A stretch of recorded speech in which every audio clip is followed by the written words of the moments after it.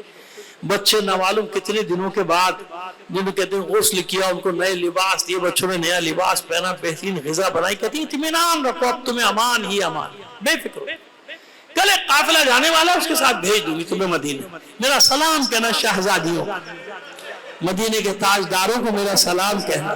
خوش ہے کہ میں اہل بیت کے 2 بچوں کی خدمت کر رہی ہوں, دن بھر ان کی خدمت کرتی ہے. رات ہوئی بچوں سے کہتی ہے شہزادوں مجھے معاف کر دینا, اب میں تمہیں رات بھر کے لیے کوٹھی میں بند کرنے جا رہی ہوں. کیوں؟ میرا شوہر ابن زیاد کے دربار میں ملازم ہے, مجھے ڈر ہے وہ ملعون انعام کے لالچ میں آپ لوگوں کی مخبری نہ کر دے, لہٰذا اس نے کوٹھی کو باہر سے تالا لگا دیا. رات کو جب شوہر آیا پوچھا دیر کیوں ہوئی, کہتا ہے کیا بتائیں, مسلم کے یتیم نکل کے فرار ہو گئے. بہت بڑا انعام رکھا ہے ابن زیاد نے, ڈھونڈتا پھر رہا ہوں نہیں ملے, سارا دن ڈھونڈا, کہ چھوڑ ان 2 معصوم بچوں کا پیچھا, خاندان رسالت کے بچے چھوڑ, کیوں ان کی جان کے پیچھے پڑا ہے, کھایا پیا سو گیا. ادھر کوٹھی میں چھوٹے بھائی کی ایک پہر میں آنکھ کھلی, رات کے ایک پہر میں, اور بڑے بھائی کا شانہ ہلا کے کہتا ہے بھیا اٹھو, بھیا اٹھو. بھائی اٹھا, کیا بات, کہ بھیا میں نے خواب دیکھا. کیا خواب دیکھا؟ بھیا میں نے دیکھا کہ اللہ کے رسول کی بارگاہ میں ہمارا بابا مسلم پہنچا, سلام کیا. اللہ کا رسول ہمارے بابا سے پوچھ رہا ہے بچوں کو کہاں چھوڑ آئے, تو مسلم نے روتے روتے جواب دیا اللہ کے رسول میرے بچے ظالم کی قید, ابن زیاد کی قید. اللہ کے رسول نے ہمارے بابا کو گلے سے لگا کے کہا ہے مسلم اطمینان رکھو, ابھی کچھ دیر میں تمہارے بچے آنے والے. بڑا بھائی کہتے ہیں بھائی میں نے بھی یہی خواب دیکھا. بس دونوں بچوں کو اپنی شہادت کا یقین ہوا اور گلے میں باہیں ڈال کے ایک دوسرے کی دونوں نے رونا شروع کر دیا. گریے کی آواز بلند ہوئی, اس ملعون کی آنکھ کھلی, تلوار لے کے اٹھا کہ بچوں کے گریے کی آواز تو میرے گھر سے آتی. لاکھ روکنا چاہا اس مومنہ نے, مگر یہ آگے بڑھا, اسے تلوار کے وار سے قفل کو توڑا, ٹھوکر مار کے دروازہ اندر داخل ہوا. جب اندر داخل ہوا تو کیا دیکھا, دونوں بچے, دونوں شہزادے ایک دوسرے سے گلے لگے ہوئے رو رہے. بس یہ غصے میں پاگل ہو گیا. یقین جانے اور روایت کے الفاظ ہی میں آپ کے سامنے نقل کروں کہ اس ملعون نے ان کے چہروں پر اتنی ٹھوکریں ماری, ان بچوں کے چہرے لہو لہان ہو گئے, پسلیوں پہ ٹھوکریں مارتا ہے, چلاتا جاتا ہے کہ میرے گھر میں چھپے بیٹھے ہو, میں کتنی جگہ سارا دن تمہیں ڈھونڈتا رہا ہوں. رسی سے باندھا ہے پیروں سے اور رسی سے کھینچتا ہوا. غلام کو آواز دی چل میرے ساتھ.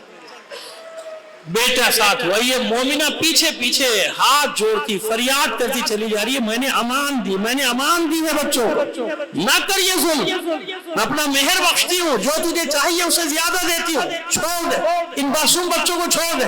وہ کہتے ہیں نہیں حاکم کی خوشنودی چاہیے. گھاٹ پہ اس جگہ لے کر آیا جہاں آج بچوں کے روضے ہیں, دونوں بچوں کے مزار. تو اب بچوں کو حکم دیتا ہے غلام کو قتل کر دے. غلام آگے بڑھا, بچوں نے کہا بلال حبشی کے قوم سے ہے. وہ حیران ہو کر کہتے ہیں تم کیسے جانتے ہو؟ کہا ہم نے دیکھا نہیں لیکن سنا ہے کہ ہمارے جد رسول کے مؤذن تھے. کہا تم خاندان رسالت کے چشموں سے راو؟ کہا ہاں ہم مسلم بن عقیل کے بیٹے. تلوار پھینک دی, دوڑا, نہر میں چھلانگ لگا دی کہ یہ ظلم نہیں کر سکتا میں خاندان رسالت کے بچوں کے. بیٹے سے کہا آگے بڑھ. ماں نے چلا کر کہا دودھ نہیں بخشوں گی اگر تلوار اٹھائے. بیٹے نے بھی تلوار پھینکی، پیچھے ہٹ گیا، جھنجھلاہٹ میں خود آگے بڑھا، وار کیا۔ اس سے پہلے کہ تلوار کا وار بچوں کی گردن تک آتا، یہ اس مومنہ نے اپنے آپ کو بچوں پر گرا دیا۔ اس کے شانے پر تلوار لگی، زخمی ہو کے یہ ایک طرف گری۔ اب بچوں کو شہادت کا یقین ہوا کہ ٹھہر، 3 باتیں تیرے سامنے رکھتے ہیں، ایک بات مان لے جو عربوں کا قاعدہ ہے، اس قاعدے پر عمل کر کا بتاؤ۔ کہ پہلی شرط یہ ہے کہ پہلی بات یہ کہ ہمیں ابن زیاد کے دربار میں لے چل، وہ جو چاہے فیصلہ کرے۔ کہا نہیں، یہ تو کام میں نہیں کروں گا، مجھے ڈر ہے تم اتنے چھوٹے ہو، کہیں اس کو رحم آ جائے اور تمہیں چھوڑ دے یا واپس زندان میں ڈال دے، میرا انعام مارا جائے گا۔ اچھا ایسا کر ہمیں مدینے پہنچا دے، جو تو چاہتا ہے اس سے کئی گنا تجھے دلوا دیں گے۔ یہ بھی ممکن نہیں ہے کہ اچھا پھر اتنی مہلت دے دے کہ ہم 2 رکعت نماز پڑھ لیں۔ یہ میرے پیارے پیارے بچے، معصوم بچے بیٹھے ہو نا، سنو بیٹا، یہ مسلم بن عقیل کے بچوں کا پیغام ہے تمہارے لیے، وہ بھی چھوٹے چھوٹے، تمہاری طرح چھوٹے چھوٹے۔ کہ ہم اتنی مہلت دے 2 رکعت نماز پڑھ لیں۔ بچوں نے نماز شروع کی، اس ملعون نے جو ہی بچے سجدے میں گئے ہیں، تلوار کا وار کیا بڑے بھائی کی گردن پر، سر تن سے جدا ہو گیا۔ سر کو ایک تھیلا ساتھ میں لائے تھا، اس میں ڈالا اور جسم کو نہر طوفا کے حوالے کیا۔ اب چھوٹے بھائی نے بڑے بھائی کے خون میں کروٹیں لینا شروع کی اور چلا کر کہتا ہے بھیا مجھے اکیلا چھوڑ کر مت جانا، مجھے اکیلا چھوڑ کر مت جانا۔ بڑے بھائی کا جسم سطح آپ پہ ٹھہر گیا، ڈوبا نہیں۔ بس ادھر یہ بچہ اپنے بھائی کے خون میں کروٹیں لے رہا تھا، اس ملعون نے دوسرا وار کیا، سر تن سے جدا، سر کو تھیلے میں ڈالا، چھوٹے بھائی کے جسم کو نہر کے حوالے کیا۔ دونوں بے سر کے لاشیں بغل گیر ہوئے، کہیں آپ بیٹھ گئے۔ صبح ہوئی، مسیب کے لوگ، مسیب کے کسان کھیتوں میں کام کرنے کے لیے گھروں سے نکلے۔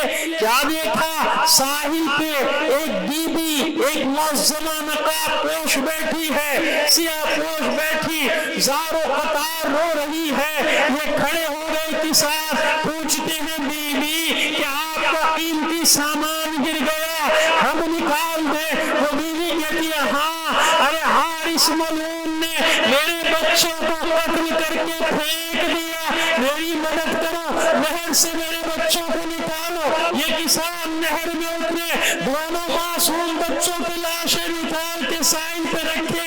کیا دیکھا؟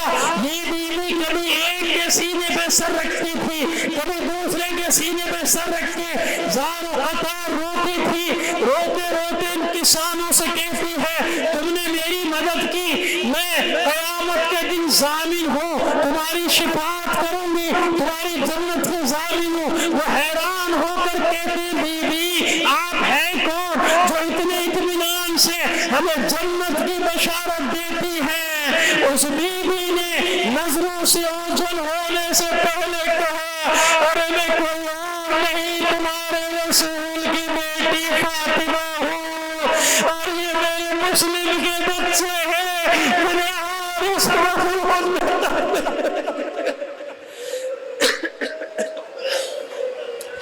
الا لعنت اللہ علی القوم الظالمین وسيعلم الذين ظلموا أي منقلب ينقلب